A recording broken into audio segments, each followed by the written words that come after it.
7వ శ్లోకం నుంచి చదువుదాం. 6వ అధ్యాయం 7వ శ్లోకం. జితాత్మానః ప్రశాంతస్య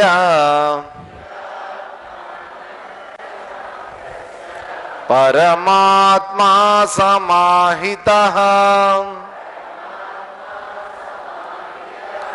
శీతోష్ణ సుఖ దుఃఖేషు తథా మానవమానయోః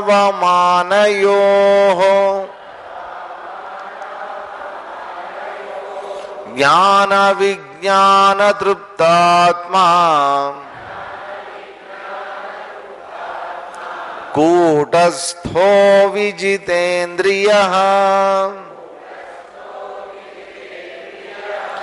యుక్త ఇత్యుచ్యతే యోగి సమలోష్టాస్మకాంచనః సుహృన్మిత్రార్యుదాసీనః మధ్యస్థద్వేష్య బంధుషు సాధుష్వపి చ పాపేషు సమబుద్ధిర్విశిష్యతే యోగి యుంజీత సతతం ఆత్మానం రహసి స్థితః ఏకాకీయత చిత్తాత్మా నిరాశీర పరిగ్రహః శుచౌ దేశే ప్రతిష్ఠాప్య స్థిరమాసనమాత్మనః నాత్యుచ్ఛ్రితం నాతి నీచం చైలాజినకుశోత్తరం తత్రైకాగ్రం మనః కృత్వా యత చిత్తేంద్రియక్రియః ఉపవిశ్యాసనే యుంజ్యాత్ యోగమాత్మవిశుద్ధయే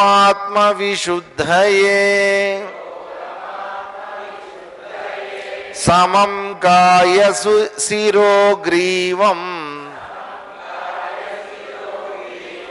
ధారయన్నచలం స్థిరః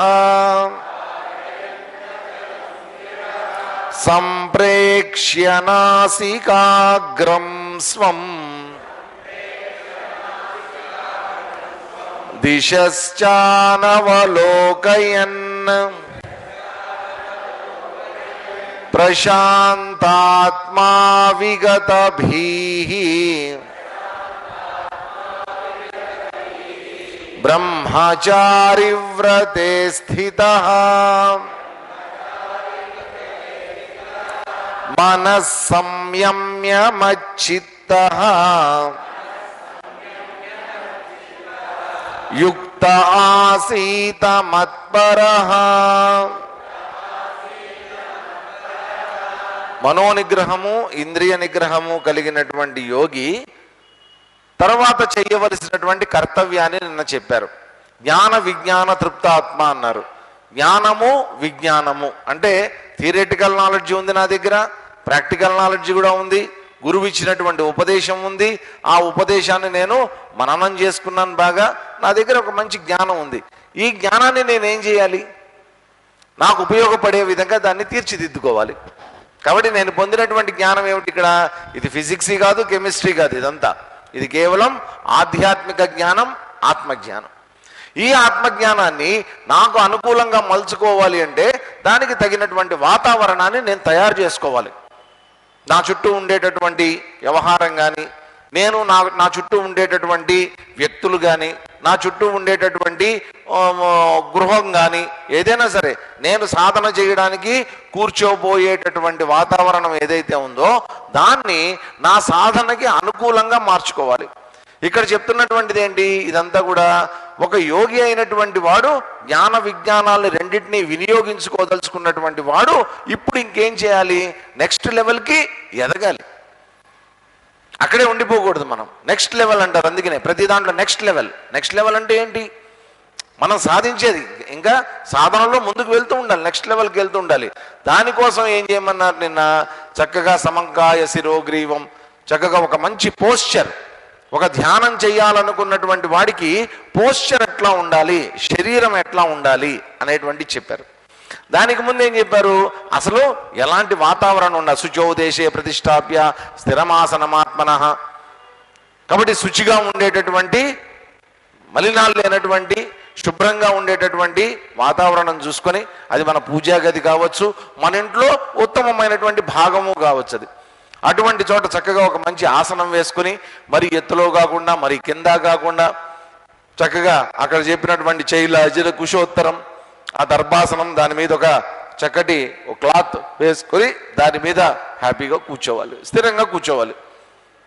కూర్చున్న తర్వాత ఏం చేయాలి? స్థిరం అన్నారు, అందుకని ఇంకా ఊగటం అటు ఇటు. నేను ఒక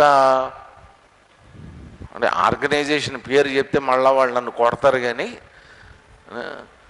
వాళ్ళు ధ్యానం చేస్తారు. ధ్యానం చేస్తే వాళ్ళకి ఏంటంటే మరి అది నిజంగా యోగంలో ఉందో లేకపోతే అది ఏమన్నా వాళ్ళు మాత్రమే వాళ్ళ గురువులు నేర్పించే టెక్నిక్ నాకైతే తెలియదు, కానీ ఆవలింతలు వస్తాయి వాళ్ళకి. విపరీతంగా ఆవలింతలు వస్తూ ఉంటాయి అన్నమాట. ఆవలింతలు వస్తూ ఉంటే వాళ్ళు బాగా ధ్యానం చేస్తున్నట్టట. మరి అదేం టెక్నిక్ నాకు అంటే అదేమన్నా ధ్యానంలో మరి యోగ ప్రక్రియలో ఉందేమో నాకు తెలియదు, కానీ ఇక్కడేమంటున్నారంటే స్థిరంగా కూర్చోనాయనా అని చెప్తున్నారు. ముందు స్థిరంగా కూర్చోవాలి కదా. ఆవలింతలు అనేటువంటిది వస్తున్నాయి అంటే that's an indication of sleep.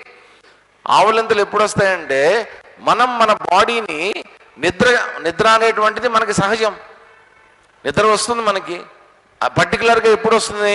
మనం బాగా ఆహారం తీసుకున్న తర్వాత ఆహారం డైజెస్ట్ అవ్వడానికి శరీరానికి రెస్ట్ కావాలి, కాబట్టి ఆటోమేటిక్గా మధ్యాహ్నం కానీ మనం రాత్రి కానీ భోజనం చేయగానే ఆవలింతలు వస్తాయి. ఎందుకని? ఇంకా బాడీకి రెస్ట్ ఇవ్వాలి. అప్పుడు కానీ తిన్నది మెటబాలిజం అంతా కూడా ఫంక్షన్లోకి రాదు.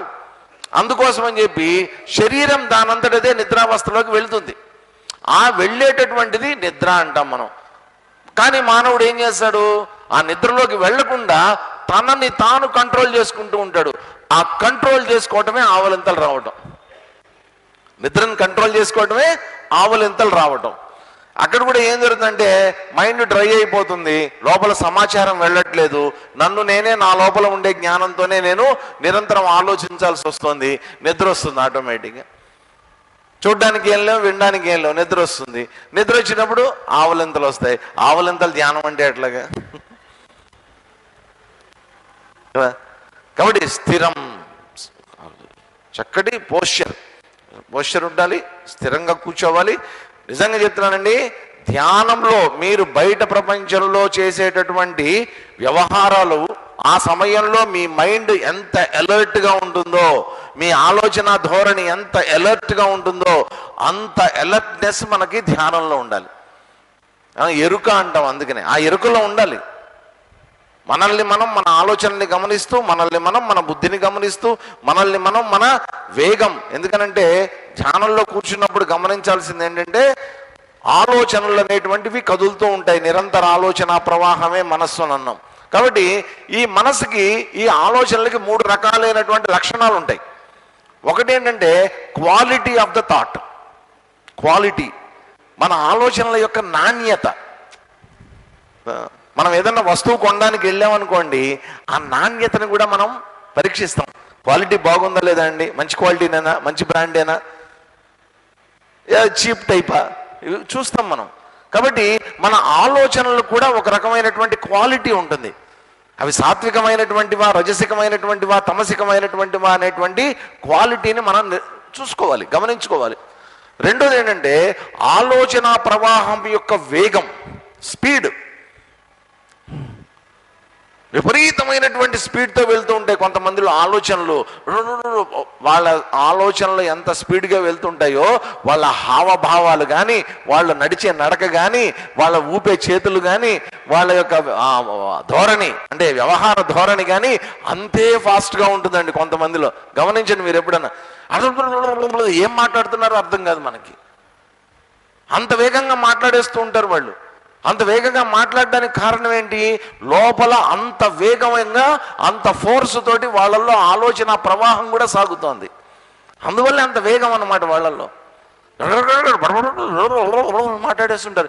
మనకి ఏంట్రా ఇది ఇట్లా మాట్లాడుతున్నాడు అనుకో, ఆలోచనల వేగం. కాబట్టి ఆ స్పీడ్ ఉంటుంది, ఆ స్పీడ్ని కూడా మనం తగ్గించాలి. మూడోది ఏంటంటే ఆలోచనలకు ఒక డైరెక్షన్ ఉంటుందండి. ఏ డైరెక్షన్లో వెళ్తున్నాయి ఇవి? ఎందుకనంటే ఆలోచనలు ఏ డైరెక్షన్లో వెళ్తుంటాయో నువ్వు కూడా అదే డైరెక్షన్లో వెళ్తూ ఉంటావు. లోపల ఏ ఆలోచనల యొక్క ఎక్కువ సంఖ్యలో ఏ డైరెక్షన్లో అయితే నేను తీసుకెళ్తున్నాయో, ఏ లక్ష్యం వైపు తీసుకుని వెళ్తున్నాయో నువ్వు కూడా అదే డైరెక్షన్లో ప్రయాణించాల్సి వస్తుంది, ఆ వైపుకే వెళ్లాల్సి వస్తుంది. కాబట్టి ఆలోచనలకు ఒక డైరెక్షన్ ఉంటుంది, ఆలోచనలకు ఒక వేగం ఉంటుంది, ఆలోచనలకు ఒక క్వాలిటీ ఉంటుంది. ఇదంతా కలిపితే మనస్సు. కాబట్టి వీటన్నిటినీ కూడా నేను ఇప్పుడు దానికి సంబంధించినటువంటి జ్ఞానం నా దగ్గర పరిపూర్ణంగా ఉంది. ఇప్పుడు నేను చేయాల్సిందేంటి? ధ్యానంలో కూర్చున్న తర్వాత ఇక నా ఆలోచనలు నేను గమనిస్తున్నాను అన్నప్పుడు ఇక్కడ దానికి తగ్గ వాతావరణాన్ని నేను సృష్టించుకోకపోతే ఏం జరుగుతుందంటే, బయట ప్రపంచంలో మనసు ఎలా పరిగెత్తిందో, బయట ప్రపంచంలో వ్యవహారం చేస్తున్నప్పుడు మనసు ఎంత వేగంగా పరిగెడుతోందో, ధ్యానంలో కూర్చున్నప్పుడు కూడా మనసు అలాగే పరిగెడుతూ ఉంటుంది. అందుకని ఏం చెప్పారు? దాన్ని కంట్రోల్ చేయడానికి, ఆ స్పీడ్ అండ్ క్వాలిటీ దాన్ని కంట్రోల్ చేయడానికి ఏం చెప్పారు? నెమ్మదిగా దిశశ్చ అనవలోకయన్, దిక్కులు చూడొద్దు, సంప్రేక్ష్య నాసికాగ్రం స్వం, నాసికాగ్రం మీద నీ దృష్టిని కేంద్రీకరించు, ఉచ్ఛ్వాస నిశ్వాసాలని చక్కగా గమనిస్తూ ఉండు. ఇదంతా కూడా మనకు చక్కగా చెప్పేశారు దీంట్లో. కాబట్టి అటువంటి సమయంలో ఏంటి? యోగి యుంజీత సతం, చక్కగా తనని తాను నిగ్రహించుకుని తనకి తానుగా కూర్చోవడం అనేటువంటిది, ఆసన సిద్ధి అనేటువంటిది కలగాలండి. మేము 4 గంటలు 3 గంటలు ఒక ఆవిడ రిషికేశ్లో ఇట్లాగే ఏదో ఒక సంస్థలో శాంతి ఆశ్రమం అని వినుంటారు, మన అన్నవరం దగ్గర ఉంది. అన్నవరం నుంచి లోపలికి వెళ్తే శాంతి ఆశ్రమం ఉంది. స్వామి ఓంకారానంద గారు స్థాపించినటువంటి ఆశ్రమం అన్నమాట. మేమేదో అక్కడ ఒక క్యాంప్కి వెళ్ళినప్పుడు ఆశ్రమంకి సంబంధించినటువంటి ఒక ఆవిడ రిషికేశ్లో డిఎల్హెచ్ ఉంటుంది, డివైన్ లైఫ్ సొసైటీ వాళ్ళ దగ్గర ఎక్కడో ఏదో మొత్తానికి ఏదో ధ్యాన ప్రక్రియలు నేర్చుకుంది. వాళ్ళు దాదాపుగా 48 గంటలు ఆవిడ అలాగే కూర్చుంటుందట ధ్యానంలో. 48 గంటలు కూర్చుంటుందట. ఆవిడకి ఏదో ఒక 48 గంటలు స్థిరంగా కూర్చుని ధ్యానం చేసినందుకు ఒక మంచి బుద్ధుడి విగ్రహం ఆవిడకి గిఫ్ట్గా ఇచ్చారు. అంటే అప్రిసియేషన్ కింద బుద్ధుడి విగ్రహాన్ని ఇచ్చారు. ఇస్తే మేము అక్కడ క్యాంప్కి వెళ్ళాం, మా గురువు గారు కూడా ఉన్నారు. ఆవిడ వచ్చింది, అమ్మా నేను 48 గంటలు స్థిరంగా కూర్చొని ధ్యానం చేసినందుకు గాను ఇదిగో నాకు ఇక గిఫ్ట్ ఇచ్చారని నా బుద్ధుడి బొమ్మ చూపించింది. చూపిస్తే మా గురువు గారు వెంటనే మా ఆశ్రమంలో బండరాలు కూడా అలాగే ఉంటాయి అన్నారు. అలాగే కదలకుండా ఉంటాయి. కదలకుండా కూర్చోవడం అనేది అదేమన్నా గొప్ప విషయమా? అదేమన్నా గొప్ప విషయమా? రాళ్ళు అక్కడ పడేస్తే అది అలాగే ఉంటుంది, కూర్చుంటుంది. ఎంతకాలం అయినా, ఎన్ని సంవత్సరాలు వదిలేసినా అలాగే ఉంటుంది అది. అదేమన్నా గొప్ప విషయమా? కొంతవరకు అంటే ఆసన సిద్ధి అనేటువంటిది కలగటం మంచిదే, కదలకుండా కూర్చోగలగటం ఇదంతా కూడా ప్రక్రియలో మంచిదే. కానీ అసలైనటువంటిది వదిలిపెట్టేసి వీటికి ప్రాధాన్యతలు అన్నమాట. ఇక్కడ జరగాల్సిందేంటి? దృష్టి ఎక్కడ ఉండాలో కూడా మనకి చెప్పేశారు. దృష్టి పరమాత్మ మీద ఉండాలి, నా యందు ఉండాలి, నా యందు లగ్నం చేయాలి, ఇదంతా చెప్పారు. కాబట్టి దానికోసం ఇగో ఈ ఉచ్ఛ్వాస నిశ్వాసాలను నిగ్రహించడం, స్థిరమైనటువంటి ఆసనం ఏర్పాటు చేసుకోవటం, నా లోపలికి నేను తిరిగి ప్రయాణం చేసుకోవటం, ఇదంతా కూడా దానికోసం చేసేటటువంటి ప్రక్రియ. ఇదంతా కూడా ఏదో కాసేపు కూర్చోవడానికి దానికోసంగా చేసేటటువంటి, టైం పాస్ చేయడానికి కాదు. ఇదంతా చెప్పిన తర్వాత ఏం చెప్తున్నారు చూడండి. ప్రశాంతాత్మ విగతబీహి బ్రహ్మచారి వ్రతే స్థిత, అంటే శారీరకమైనటువంటి క్రమశిక్షణ, మానసికమైనటువంటి క్రమశిక్షణ, బౌద్ధికమైనటువంటి క్రమశిక్షణ, ఇన్ని రకాలైనటువంటి క్రమశిక్షణనంతా కూడా అలవాటు చేసుకుని యుక్త ఆసీత మత్ పరహ. ఫైనల్ గోల్ ఏంటి? ఎవరు? పరమాత్మే గోల్. ఆ స్థాయికి చేరుకోవాలి అని చెప్పిన తర్వాత 15వ శ్లోకం చదువుదాం ఇవాళ. యుంజన్నేవం సదాత్మానం యోగీ నియతమానసః శాంతిం నిర్వాణ పరమాం మత్సంస్థామధిగచ్చతి. యుంజన్నేవం సదాత్మానం యోగీ నియతమానసః శాంతిం నిర్వాణ పరమాం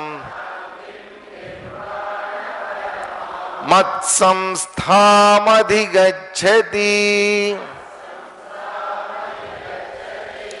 ఏవం యోగి నియతమానసః. ఏవం ఈ ప్రకారంగా యోగి అయినటువంటి వాడు నియతమానసః మనస్సును నిగ్రహంలో ఉంచుకుని సదా ఆత్మానం యుంజన్ ఎల్లప్పుడూ కూడా ఆత్మతోటి యుంజన్ ఆత్మతో కలిసి ఉంటూ ఆత్మ గురించే చింతిస్తూ ఆత్మయందే ఉండి మత్ స్థానం నిర్వాణ పరమాం శాంతిమది గచ్చతి. అలా చేసినటువంటి వాడు ఎక్కడికి చేరుకుంటాడట? ఏ స్థానాన్ని చేరుకుంటాడట? మత్ స్థానం. కాబట్టి పరమాత్మ ఏ స్థానానికి చేరుకున్నాడో, ఏ స్థానంలో ఉంటాడో నువ్వు కూడా అదే స్థానానికి చేరుకుంటావు. మనకి ఎంతసేపు ఏంటంటేనండి, అయ్యో భగవంతుడు అండి, భగవంతుడు భగవంతుడు, నారాయణ నారాయణ నారాయణ, ఓం నమ శివాయ ఓం నమ శివాయ, శివుడు శివుడు. భగవంతుణ్ణి మన నుంచి మనం దూరం చేసేసి ఆయన్ని విడిగా ఆరాధించడం, ఆయన్ని మొక్కడం, ఆయనకి ఇది ఆరత ధూపారతలు, ఆ షోడశోపచార పూజలు ఇవన్నీ మనం చేసేస్తాం. అంటే మన నుంచి మనలోనే ఉన్నాడు అంటే మనం యాక్సెప్ట్ చెయ్యం. ఎందుకు చెయ్యం చెప్పండి? నీలో భగవంతుడు ఉన్నాడు రా అంటే ఉంటే ఉండొచ్చు కానీ అండి, నాలో మాత్రం ఉండడండి. నాలో ఉండే అవకాశం లేదు. ఎందుకు ఉండడు? నా గురించి నాకు తెలుసు కదండి. కాబట్టి నాలాంటి వాళ్ళు భగవంతుడు ఉండే అవకాశం ఉందా? అబ్బే ఉండదండి అనేటువంటి ఒక అపనమ్మకం మనకి. అని ఇక్కడేంటి ఈయన చెప్తుందండి, బాబు నువ్వు ధ్యానం చేసిన తర్వాత నువ్వు పొందేటటువంటి స్థానం ఏదైతే ఉందో అదేదో సపరేట్గా ఒక లోకమో, అదేదో సపరేట్గా ఒక స్థానమో, అదేదో ఒక సపరేట్ అయినటువంటి స్థితో ఏదో ప్రత్యేకంగా ఉంటుందని అనుకోవద్దు. మత్ స్థానం, నేను ఏ స్థాయిలో ఉన్నానో, ఏ స్థానంలో ఉన్నానో, ఏ ఆత్మతత్వాన్నో, ఏ పరమాత్మ చైతన్యాన్నో అది గచ్చతి, నువ్వు కూడా దాన్నే చేరుకుంటావు. చూడండి, మన సంస్కృతిలో ఉండేటటువంటి అడ్వాంటేజ్ ఇదే. ఎప్పుడు కూడా పొరపాటున నువ్వు పాపి, నువ్వు పాపి, నువ్వు పాపి, నువ్వు పాపి అని పొరపాటును కూడా అందు. నువ్వు పరమాత్మ, నువ్వు పరమాత్మ, నువ్వు పరమాత్మ అని చెప్తుంది. మనం పాపులం కాదండి. చూసుకుంటే మనలోనే దివ్యత్వం ఉన్నప్పుడు మనమే భగవంతుడితో సమానమైనటువంటి వాళ్ళం. ఈ విషయం తెలియక మనం పాపాలు పుణ్యాలు ఇవన్నీ పట్టుకొని కూర్చుంటున్నాం. మనం మత్స్థానం, నా స్థానాన్ని చేరుకుంటాడని చెప్పి స్వయంగా భగవంతుడు చెప్తున్నాడు. మామూలుగా ఏంటంటేనండి, ఒక స్థానంలోకి ఎదిగినటువంటి వాళ్ళు ఎప్పుడు కూడా ఇంకొకటి ఆ స్థానంలోకి రావడానికి ఒప్పుకోరు. ఒక ఈర్ష్య, అసూయ అన్నీ ఉంటాయి మానవులలో. మనలో అయితే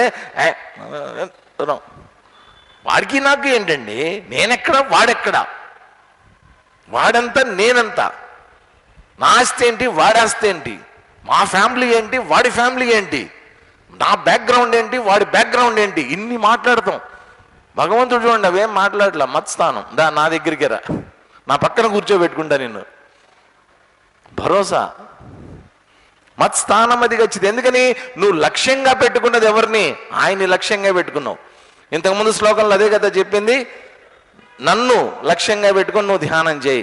భగవంతుడిని లక్ష్యంగా పెట్టుకుని ధ్యానం చేసినప్పుడు నువ్వు చేరుకునేటటువంటి స్థానం కూడా భగవంతుడే అయి ఉంటాడు చెప్పి తర్వాత చెప్తున్నాడు చూడండి. ఏం చేయాలి? ఇదంతా ఏంటంటే కొన్ని జాగ్రత్తలు కూడా ఉంటాయి. ఇంత పెద్ద ధ్యానం అనేటువంటి ప్రక్రియ మనం చేస్తున్నప్పుడు భగవత్ సమానమైనటువంటి స్థితిని మనం చేరుకోబోయే ముందు ఎలాంటి జాగ్రత్తలు ఉంటాయి, దీంట్లో ఏం చేయాలి చెప్తున్నారు. నాత్యస్నతస్తు యోగోస్తి నచైకాంతమనశ్నతః నచాతి స్వప్నశీలస్య జాగ్రతో నైవ చార్జున నాత్యస్నతస్తు యోగోస్తి నచైకాంతమనశ్నతః నచాతి స్వప్నశీలస్య జాగ్రతో నైవ చార్జున. అర్జున, యోగ, ఈ యోగం అనేటువంటిది అతి అశ్నత. అతి అశ్నత అంటే ఏంటి?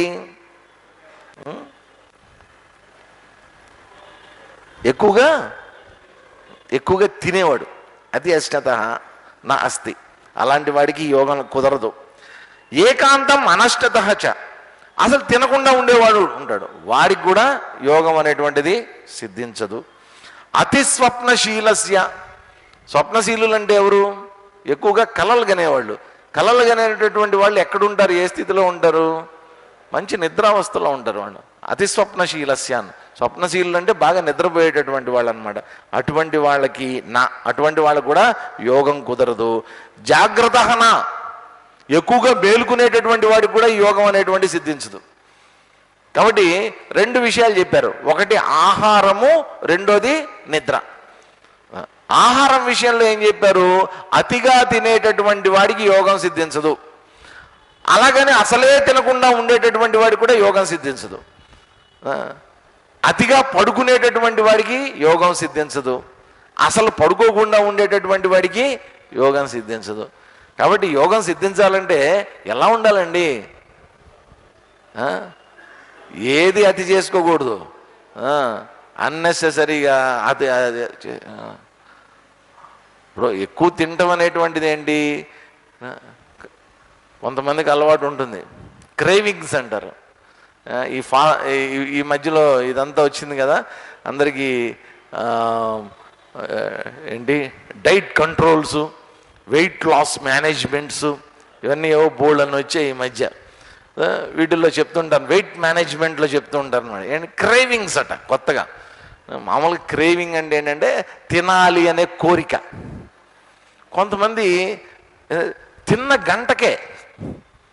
గంటకల్లా మళ్ళీ వాళ్ళకి ఆకలేస్తూ ఉంటుంది, తింటారు. మళ్ళా ఇంకో గంట అవ్వగానే మళ్ళా రెడీ తినాలనిపిస్తూ ఉంటుంది. అలా ఆకలి, విపరీతమైనటువంటి ఆకలేస్తుంటుంది కొంతమందికి. ఆకలేస్తుంది కదా అని అడుగుతోంది కదా, ఆకలేస్తుంటే వాళ్ళు ఏమిటంటే వాళ్ళు ఒక డైలాగ్ చెప్తారంట, నా శరీరం అడుగుతోందండి. ఎవరు అడుగుతున్నారు? నేను అడుగుతున్నా కాదు. ఏం చెప్తారంటే దానికి విచిత్రమైన ఆన్సర్ ఉంటుంది వాళ్ళ దగ్గర. నా శరీరం అడుగుతోంది, నేను కాదు. కాబట్టి నీ శరీరం అడుగుతోంది కాబట్టి ఏం చేస్తావు? ఇస్తా, ఎయ్యి లోపలై. కొంతమంది ఏంటంటే అన్నీ ఏం చేసి అసలేం తినకూడదు, యోగా ఉండేది. ఏకభుక్తం చేసా, ఒక 1 నెల రోజులు చేశా. మాండుక్యోపనిషత్తు చెప్తున్నప్పుడు మా గురువు గారు ఒక 1 నెల రోజులు చేశా. ఏకభుక్తం అంటారు అనమాట. ఏకభుక్తం అంటే ఏదో ఒక పూటే తింటారు. అది రాత్రో మధ్యాహ్నమో ఒక నిర్ణయం తీసుకుని ఆ నిర్ణయం ప్రకారం అంతే, ఆ ఒక్క పూట, అది కూడా చాలా కొద్దిగా తింటారు. పూర్తిగా తినకుండా కాదండి, కొద్దిగా తింటారు, ఏకభుక్తం చేస్తారు.